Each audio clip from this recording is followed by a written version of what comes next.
Hello. আম আশা করছি আপনারা সবাই ভালো আছেন। আজকে আমরা যে টপিকটা নিয়ে রিভিশন ক্লাসে দেখব সেটা হচ্ছে অ্যাডভার্স পজিশন।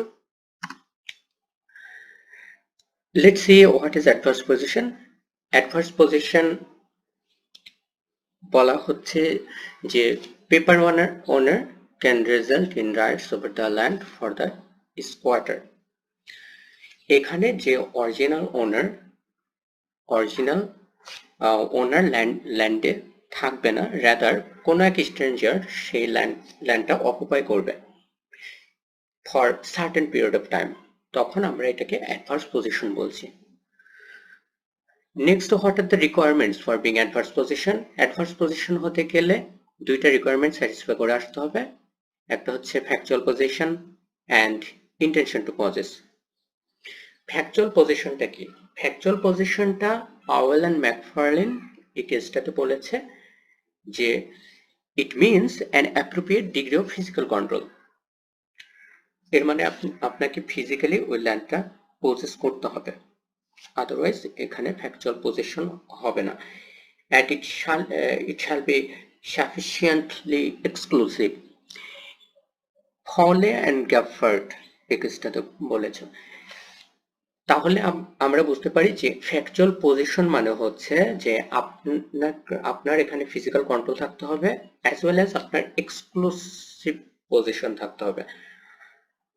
তাহলে আমরা এটা বুঝতে পারি এভাবে যে একটা ল্যান্ডে যে ল্যান্ডে আপাতত কেউ থাকে না, সেরকম একটা ল্যান্ডে আপনি গেলেন, যাওয়ার পরে তারপরে ওখানে হয়তো বা একটা বিল্ডিং করে থাকা শুরু করলেন over the period of time. That's called যে physical control even exclusive position হবে।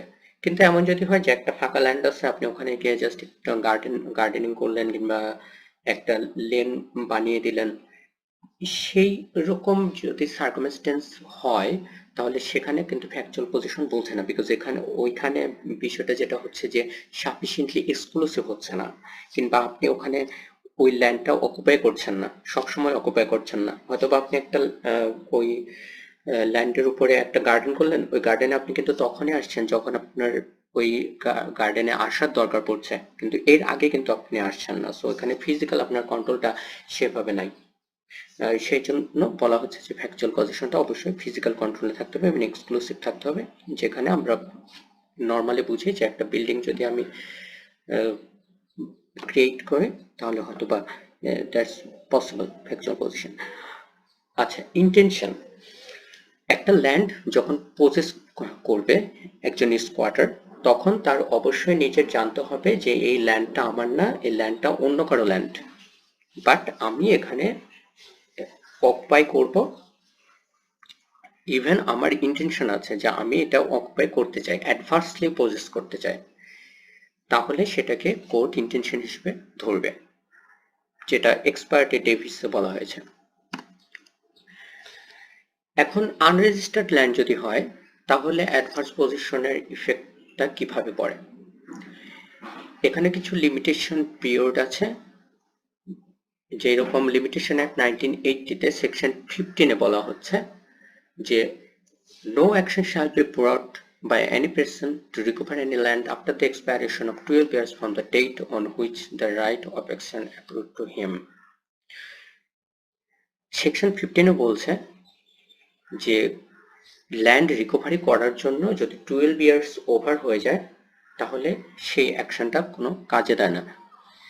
একজন স্কোয়াটার যখন কন্টিনিউয়াসলি 12 ইয়ার্স স্টে করছে আর ল্যান্ডটা পজেস করে রাখছে, তখন 12 ইয়ার্সের উপরে যদি চলে যায় তাহলে বলা হচ্ছে যে 12 ইয়ার্সের উপরে চলে গেলে আর কোনো অ্যাকশন নেওয়া যায় না। সো পেপার ওনার কোনো অ্যাকশন নিলেও সেটা আসলে ল্যান্ড রিকভার করতে পারবে না। সেকশন 17 বলছে যে after 12 years the paper owners title will be extinguished. So এটা টাইম বার্ড হয়ে যাবে আফটার 12 ইয়ার্স, তারপরে পেপার ওনার এইটা আর ধরে রাখতে পারবে না। Accrual of right of action. Time লিমিটটা কখন থেকে স্টার্ট হবে এই বিষয়ে যেটা বলা হচ্ছে যে no right of action can accrue unless the land is in adverse possession. একটা ল্যান্ড যতক্ষণ না অ্যাডভার্সলি পজেসড হয়ে যাচ্ছে বাই সামবডি এলস, ততক্ষণ পর্যন্ত কোনো অ্যাকশন স্টার্ট হবে না, অ্যাডভার্স পজিশনের কোনো অ্যাকশন স্টার্ট হবে না।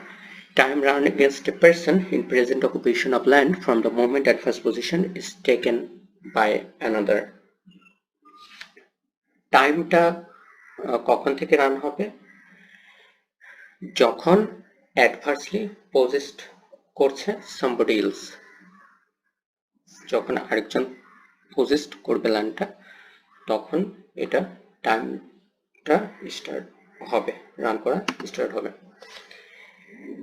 অ্যাডিশনালি বলা হচ্ছে যে যদি লাইসেন্সি থাকে অথবা টেনেন্ট থাকে, তাহলে সেক্ষেত্রে কি হবে? এখানে পাই অ্যান্ড গ্রাহাম কেসটাতে বলছে যে neither a licensee nor a tenant at will can be in adverse possession since they are in possession with the owner's consent, and time will only begin to run in their favor after the license or tenancy has been determined. এটা বলতে আমরা কি বুঝি? এখানে বলা হচ্ছে যে licensee অথবা টেনেন্ট, তাদের ক্ষেত্রে অ্যাডভার্স পজিশনটা ওনারের কনসেন্ট যদি থেকে থাকে, তাহলে টাইমটা রান হবে আফটার দ্য এক্সপায়ারেশন, যখন লাইসেন্স অর টেনেন্সি পিরিয়ডটা শেষ হয়ে যাবে তারপর থেকে তাদের ক্ষেত্রে টাইম লিমিটটা স্টার্ট হওয়া শুরু করবে। সো ফর এক্সাম্পল এটা আমরা বুঝতে পারি এইভাবে যে একটা টেনেন্সি এগ্রিমেন্টে হয়তো একজন টেনেন্টকে 1 বছরের টাইম লিমিট দেওয়া হয়েছে, 1 বছর পর্যন্ত সে লিগালি থাকতে পারছে, ওখানে অ্যাডভার্স পজিশন হচ্ছে না। কিন্তু আফটার 1 ইয়ার, যখন 1 ইয়ার 1 ডে হচ্ছে, তাহলে 1 বছর 1 দিনের মাথায় তখনই সে অ্যাডভার্সলি পজেসড হয়ে যাচ্ছে। তো তার ক্ষেত্রে অ্যাডভার্স পজিশনের যে টাইম লিমিটটা, সেই টাইম কাউন্টটা স্টার্ট হবে আফটার 1 ইয়ার। সো 1 ইয়ার 1 ডে এর মাথা থেকে স্টার্ট হবে, বিগিনিং ডে ভাবে। এরপরে মাউন্ট কার্মেল ইনভেস্টমেন্ট এই কেসটাতে বলছে the position may begin with 1 squatter and this timing position can against the owner be added to timing position of a successor. এই বিষয়টা হচ্ছে যে suppose squatter number 1 and squatter number 2, squatter number 3 এইভাবে যদি একটা land pauses করা হয়, যে সাপোজ মিস্টার এ একটা আনঅকুপাইড ল্যান্ডে পজেস করে রাখলো ফর এক্সাম্পল 7 ইয়ার্স, এরপরে বি আসলো, বি এসে সে আরো ফার্দার 3 ইয়ার্স ল্যান্ডটা অকুপাইড করলো, এরপরে সি আসলো, ফাইনালি সি এসে আরো 2 ইয়ার্স স্পেন্ড করলো। তাহলে এ বি সি এই তিনজনের টাইমটা আমরা যদি অ্যাড করি, তাহলে দেখতে পাচ্ছি কি যে এ স্টে করলো 7 years, B 3 years, so 7 and 3 10, and C 2 years, so 12 years. 12 years হয়ে গেল।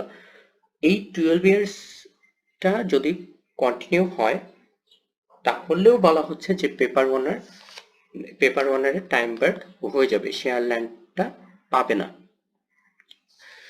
বাকিংহামশায়ার বলছে যে owners intended future use of the land is irrelevant for being adverse possession. Adverse পজিশনের জন্য অরিজিনাল যে পেপার ওনার, তার কি ইন্টেনশন ছিল, সে ফিউচারে এই ল্যান্ডটা কি পারপাস ইউজ করতো, সেই পারপাসটা এখন যে স্ট্রেঞ্জার আছে or স্কোয়াটার আছে, স্কোয়াটার এই ল্যান্ডটা কি হিসেবে ইউজ করছে, এটা কোনো ম্যান্ডেটরি বিষয় না।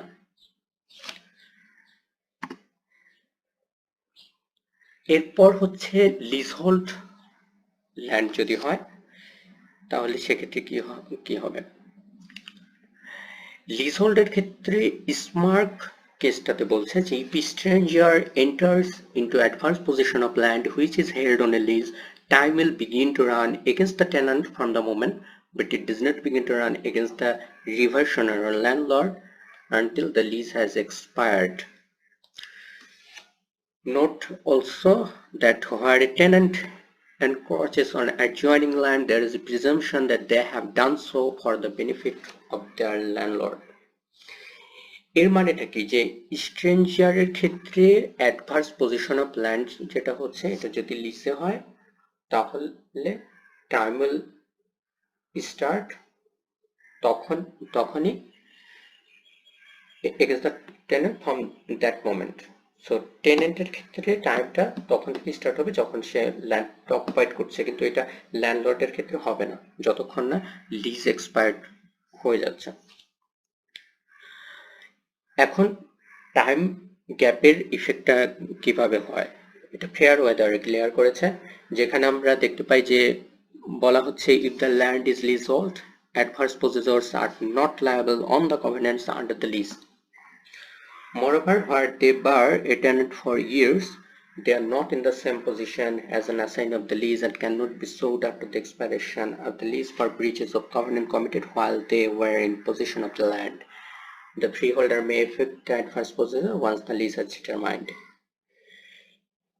ফেয়ার ওয়েদার এই কেসটাতে যেটা বোঝানোর চেষ্টা করছে যে ল্যান্ডটা যদি লিজ হোল্ড হয়, অ্যাডভার্স পজিশনটা নর্মালি লায়াবল হবে না যদি এটা লিজের আন্ডার হয়, তাহলে হবে না। কিন্তু যদি টেনেন্টের ক্ষেত্রে it would not be the same position, they are not in the same position, তারা যেটা করতে পারে যে অ্যাসাইনি হিসেবে অ্যাসাইনি অফ দ্য লিজ হতে পারে and cannot be sued, তাকে সু করা যাবে না after the expiration of the lease for breach of the covenant. So টেনেন্টকে আপনি না পারছেন তার কে লিজটা অ্যাসাইন করে দিতে, না পারবেন সু করতে, এটা কোনোভাবে পসিবল হবে না যতক্ষণ না লিজ এক্সপায়ার্ড হয়ে যাচ্ছে। যখন লিজ এক্সপায়ার্ড হবে তখন হয়তো ফ্রি হোল্ডার চাইলে অ্যাডভার্স পজেসর যদি থেকে থাকে তাহলে তাকে এভিক্ট করে ফেলতে পারবে।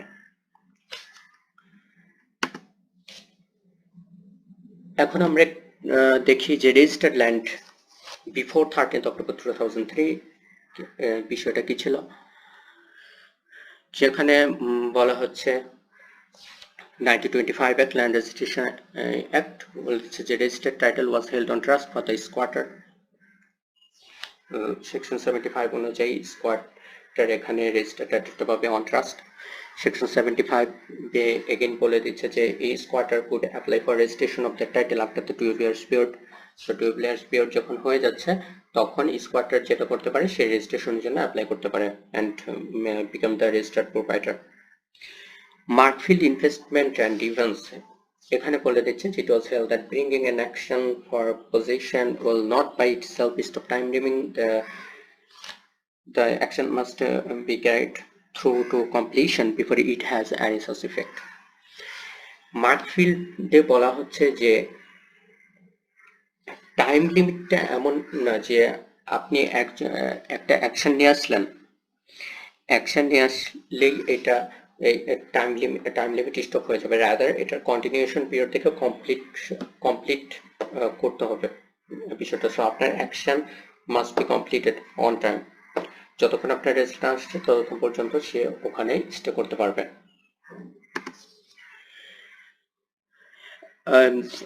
সো রেজিস্টার্ড ল্যান্ডের ক্ষেত্রে যদি এটা লিজ হোল্ড কভেনেন্ট হয় তাহলে সেখানে বলে দিচ্ছে যে in registered land adverse position did not destroy a title but cause it to be transferred to the squatter, surrender will be ineffective. Adverse পজিশনটা টাইটেলটা ডিস্ট্রয় করবে না যদি এটা লিজ হয়, বাট এটা একটা কজ হিসেবে কাজ করবে টু দ্য স্কোয়াটার। এখানে সারেন্ডার কোনো ধরনের কাজ করবে না, এটা ইনএফেক্টিভ হবে। এরপরে উইলিয়ামস কেসে বলছে যে a tenant could secure title against their landlord by continuing in possession of the land after the end of the term without paying any further rent. এই বিষয়টা হচ্ছে যে হয়তোবা ল্যান্ডলর্ড একজন টেনেন্ট তার বাসায় থাকতে দেওয়া হলো তাকে 2 years ডিউরেশনে। সো ল্যান্ডলর্ড অ্যান্ড টেনেন্টের একটা এগ্রিমেন্ট হলো যে 2 years ডিউরেশন পর্যন্ত টেনেন্টটা থাকবে। এখন টেনেন্ট 2 years এর পরেও সে থাকছে, কিন্তু সে বাসায় স্টে করছে ঠিকই কিন্তু রেন্ট পে করছে না। সো আফটার 2 years সে স্কোয়াটার হয়ে যাচ্ছে, তারপরে ওই ল্যান্ডটা সে অ্যাডভার্সলি পজেস করে ফেলছে। এই সার্কামস্টেন্সটাকে আমরা উইলিয়ামস অ্যান্ড জোন্স এই ক্যাটাগরিতে ফেলতে পারি।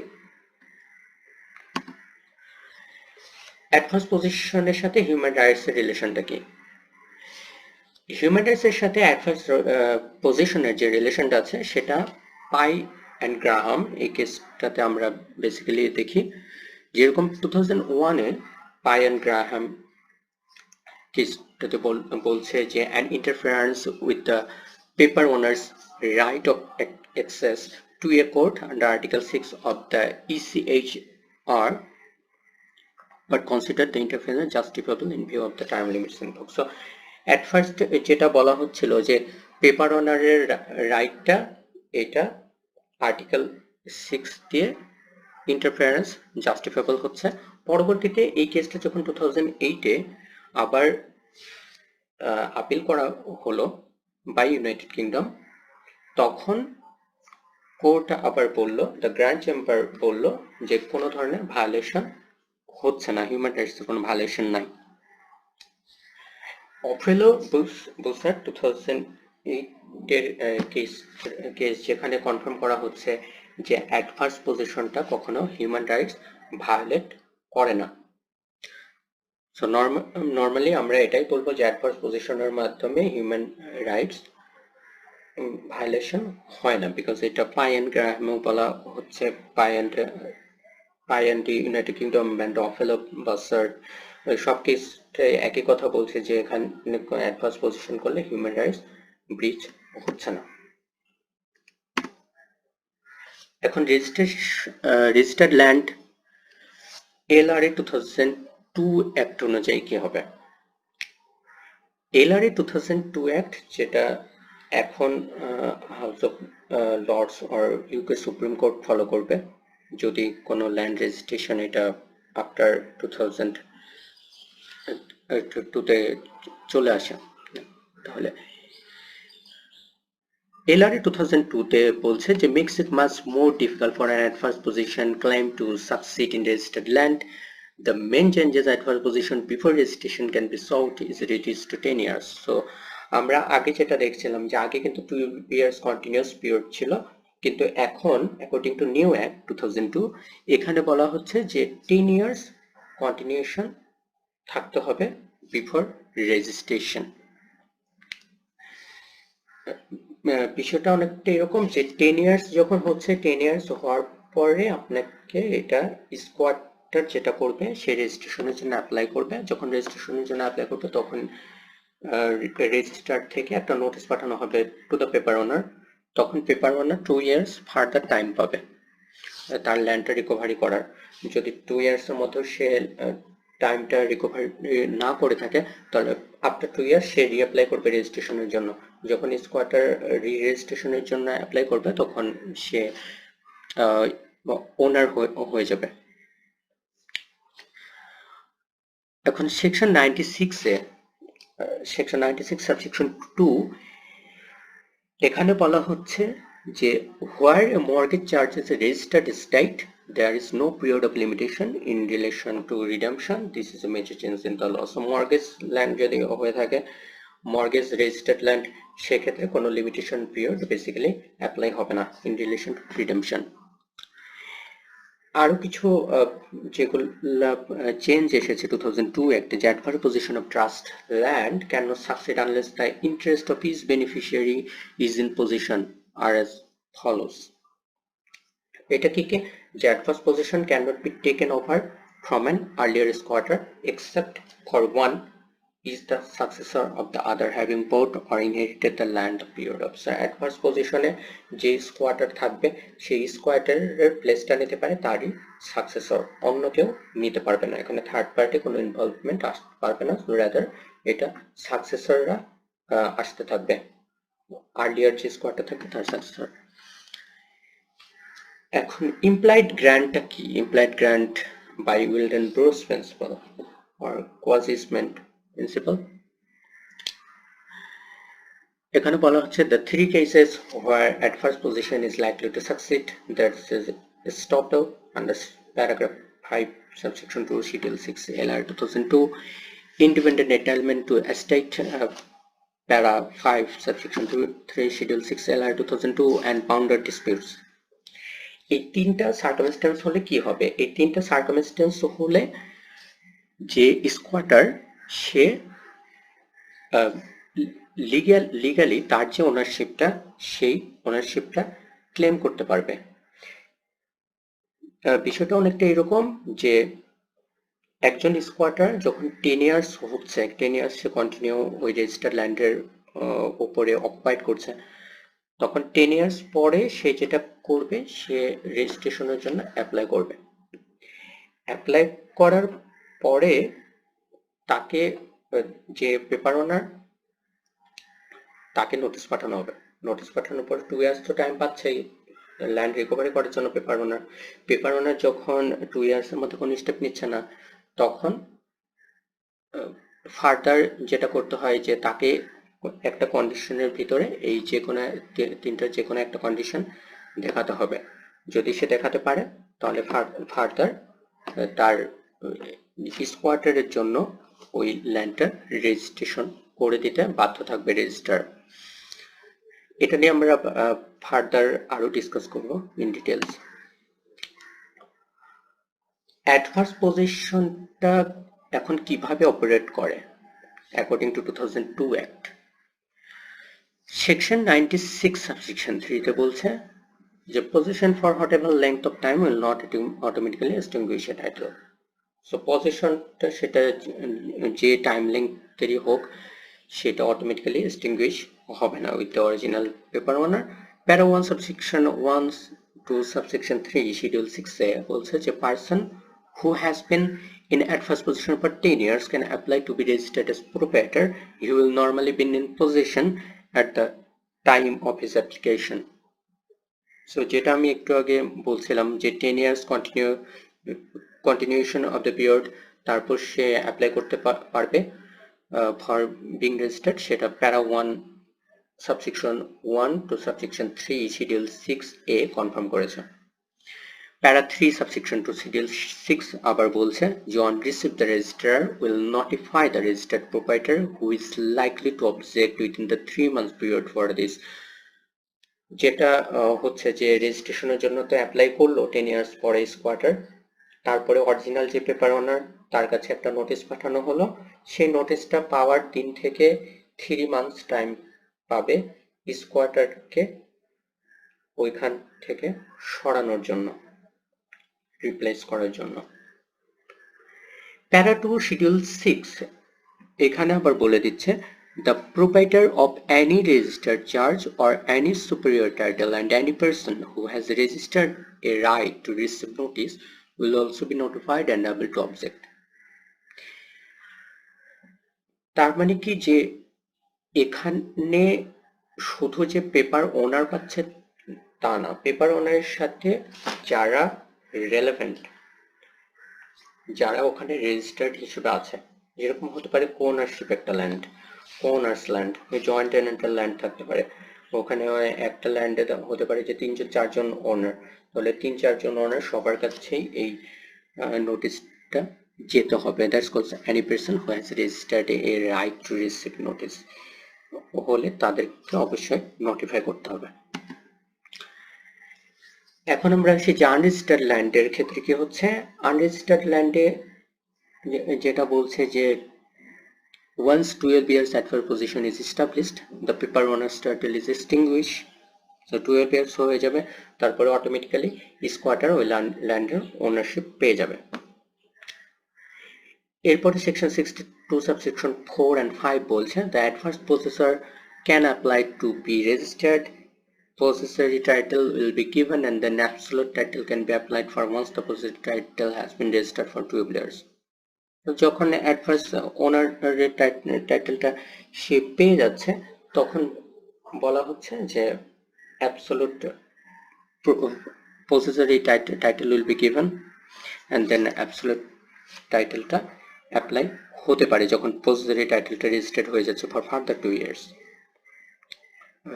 years. Sorry. Next, what are the differences between unregistered and registered land? Unregistered ল্যান্ডের ক্ষেত্রে যেটা আমরা দেখলাম যে a paper owner can recover the land before 12 years and after 12 years his action will be time barred by statute. That's right, যে 12 years যখন হয়ে যাচ্ছে তখন 12 ইয়ার্স হয়ে গেলে এরপরে আর অরিজিনাল যে পেপার ওনার সে তার ল্যান্ডটা আর পাচ্ছে না। রেজিস্টার্ড ল্যান্ডের ক্ষেত্রে বলা হচ্ছে the running of time does not extinguish the honours title. So running of টাইমটা এটা কখনো এক্সটিংগুইশ করে না অন টাইটেলের সাথে। এরপর বলা হচ্ছে যে person who counter claim by adverse position must rely on the strength of his own title. Unregistered ল্যান্ডের ক্ষেত্রে কোনো পার্সন যদি কাউন্টার ক্লেম করে থাকে অ্যাডভান্স পজিশনের ক্ষেত্রে, তাহলে তাকে অবশ্যই স্ট্রং এভিডেন্স শো করতে হবে, অথবা তার স্ট্রেংথ যে ডকুমেন্টগুলো, যে বিষয়গুলো সেগুলো কোর্টের সামনে নিয়ে আসতে হবে। নাম্বার 2, রেজিস্টার্ড ল্যান্ডের ক্ষেত্রে বলা হচ্ছে GPO squatter is in possession of another's land for 10 years, he may apply to be registered as proprietor. So 10 years হয়ে যাবে, সে must be eligible to apply as a registered as proprietor. Number 3, unregistered ল্যান্ডের ক্ষেত্রে বলা হচ্ছে due acknowledgement of the owner's title stops time limit. So টাইমটাকে time যে run হচ্ছে সেটা stop করে দেবে যখন এটা অ্যাকনোলেজমেন্ট হয়ে যাবে to the original paper owners. Number 3 তে বলা হচ্ছে the owner is notified of the application. So squatter যে রেজিস্ট্রেশনের জন্য অ্যাপ্লাই করেছে সেই সম্পর্কে রেজিস্টার্ড ল্যান্ডের ক্ষেত্রে পেপার ওনার নোটিফাই হবে। নাম্বার 4 এ বলা হচ্ছে যে if the owner does not object the squatter is entitled to be registered as proprietor. So যদি কোনো ধরনের অবজেকশন না নিয়ে আসে তাহলে অটোমেটিক্যালি সে রেজিস্টার্ড হয়ে যাবে। কিন্তু যদি অবজেকশন দিয়ে থাকে, ইফ ওনার অবজেক্টস, দেন স্কোয়াটারের ক্ষেত্রে কি হচ্ছে যে squatter fails to show any of 3 circumstances apply. যে সার্কামস্টেন্সগুলো আমি আর্লিয়ার বলেছিলাম যে এস্টোপেল, বাউন্ডারি ডিসপুট, এই বিষয়গুলো যদি কোনোটা এরাইজ হয় তাহলে সেক্ষেত্রে রেজিস্টার যেটা করবে তার অ্যাপ্লিকেশন রিজেক্ট করে দেবে। Then further বলা হচ্ছে if the paper owner has taken no legal action after further 2 years, then the squatter may reapply to be registered as proprietor. Paper owner যদি কোনো অ্যাকশন না নিয়ে থাকে তাহলে ফার্দার 2 ইয়ার্স পরে স্কোয়াটার ওখানে রেজিস্টার্ড হয়ে যাবে as a proprietor. Thank you. আজকের জন্য এতটুকুই ছিল। নেক্সট আমরা ইসমেন্টটা নিয়ে রিভিশন দেখব।